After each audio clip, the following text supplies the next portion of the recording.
Hello there, welcome to Bitesize Piano. In this lesson I'm going to show you 6 piano accompaniment rhythm patterns for if you're really stuck and not sure how to accompany yourself or someone else. So this should just hopefully give you some ideas and inspiration of how to make your accompaniment sound slightly more interesting rhythmically. So let's go to the piano and I will show you the first pattern. So the first one is going to be the most simple one. So we're going to use the same chord progression, which is just a 4-chord chord progression. So I'll teach you the chords first if you want to play along, but again this is just to give you ideas of how you could play a chord progression if you're unsure. So we've got C major, so it's C's in the left hand, and C, E, G. I'm also going to play A flat major, so I'm trying to make this a slightly more interesting chord progression. So it's A flat, and then A flat, C, and E flat. And then we have B flat major, so that's B flat, and then B flat, D, and F. And then F major, I'll probably play it as an inversion, so it's Fs, and then A, C, F, or C, F, A. And again, you should be experimenting with inversions anyway. But they're the 4 chords I'm going to be using. So not using any specific songs. So the first one is on the beat with extra thumbs. So instead of playing it just like this, so say it's 4 beats in a bar. 2, 3, 4, 1, 2, 3, 4, 1, 2, 3, 4, 1, 2, 3, 4, which is fine. So where you're holding down the left hand and then you just pulsing, keeping the tempo really in your right hand. So what we could try instead, so this is quite simple, is that, but we're going to repeat the bass note a few extra times. So for example, 1, 2, 3, and 4, and 1, 2, 3, and 4, and 1, 2, 3, and 4, and 1, 2, 3, and 4, and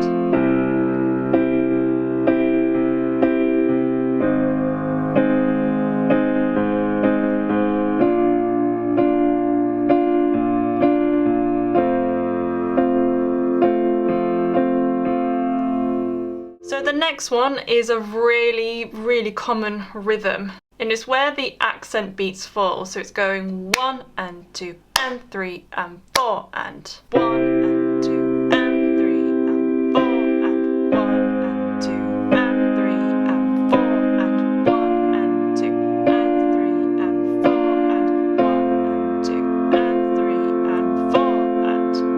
So that's a super common one, where you're playing a little bit of an offbeat rhythm, but it's still quite regular to help keep someone in time. So you could incorporate that rhythm and some of the extra left hand notes in between the chords, so something like this. So 1 and 2 and 3 and 4 and 1 and 2 and 3 and 4 and 1 and 2 and 3 and 4 and 1 and 2 and 3 and 4 and. So combining them. So number 3 is rocking the chords. So it's where you play the top 2 notes with just holding down the left hand. Play your thumb like this.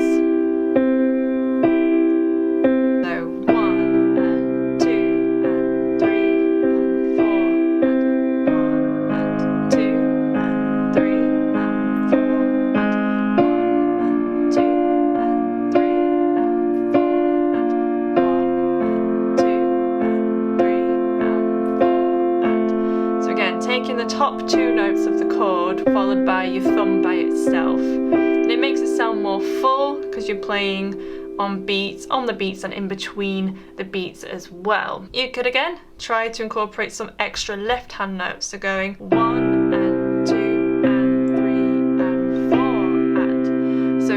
incorporating the rhythm, the accented beats that we had in the second pattern with the left hand.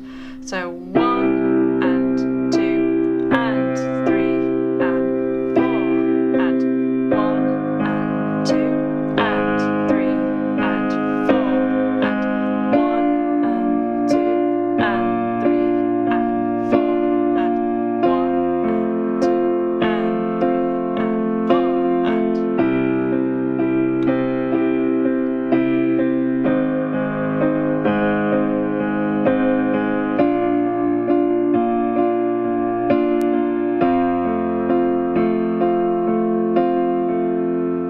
So the fourth pattern then is actually doing something a little bit more interesting in the left hand. So you don't have to be able to play the octaves at the same time, but you have to be able to move from the C, the G, and then the next C, like this. So those. Or you can go 1 and 2 and 3 and 4 and then A flat, E flat, A flat. 1, 2 and 3 and 4 and B flat, F, B flat. And then C, and then F, C, F.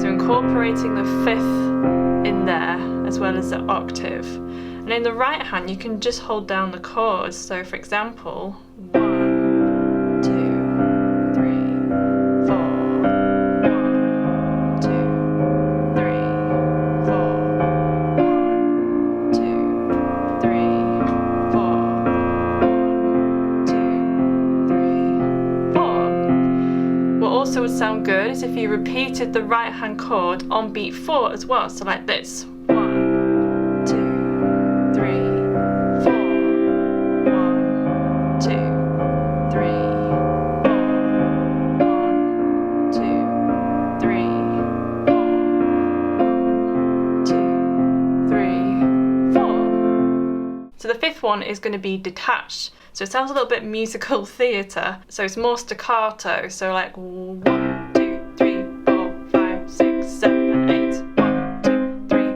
4, 5, 6, right, left, right. Like this. So if I do it slower, so we play both hands together, and then but the left hand doesn't stay held down. So we have 1, 2, 3, 4, 5, 6, 7, and 8, like that. So we're incorporating an extra note in the left hand. Again, you don't have to have your left hand in an octave shape. You can just use one note. So 1, 2, 3, 4, 5, 6, 7, and 8. 1, 2, 3, 4, 5, 6, 7, and 8. 1, 2, 3, 4, 5, 6, 7, and 8.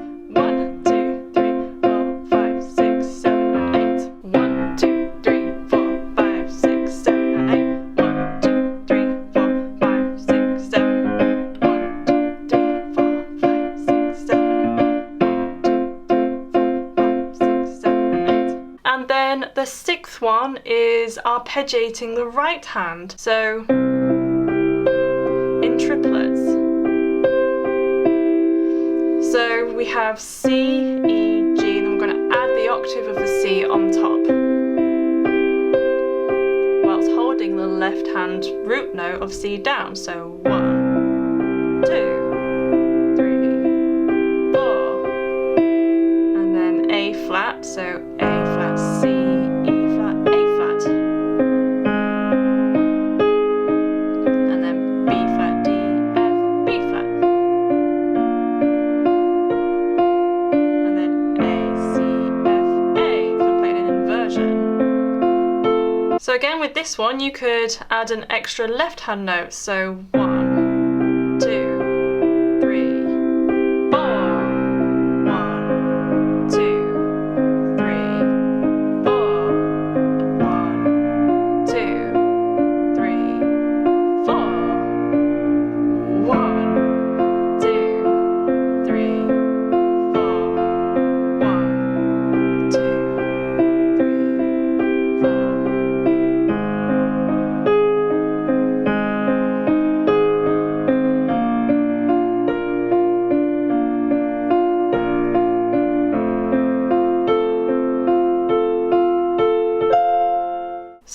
really need to be using a combination of them. So if you just play the same pattern all the way through a song, it might become just a bit samey. So you could start simple, so on the beats, like the first one.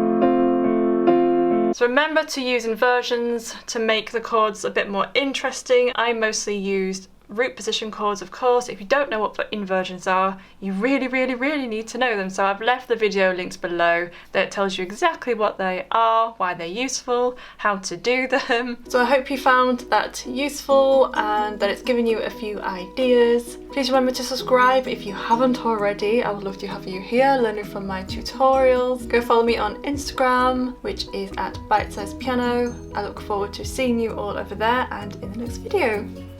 So that's the end of this video. If you would like to leave a request, leave them in the comments section below of this video. I've also left some videos here that I think you might like, so go and check those out as well. I also have a course. Visit Bitesize Piano Course.co.uk and you can enroll and start learning how to read music. I'll see you in the next video.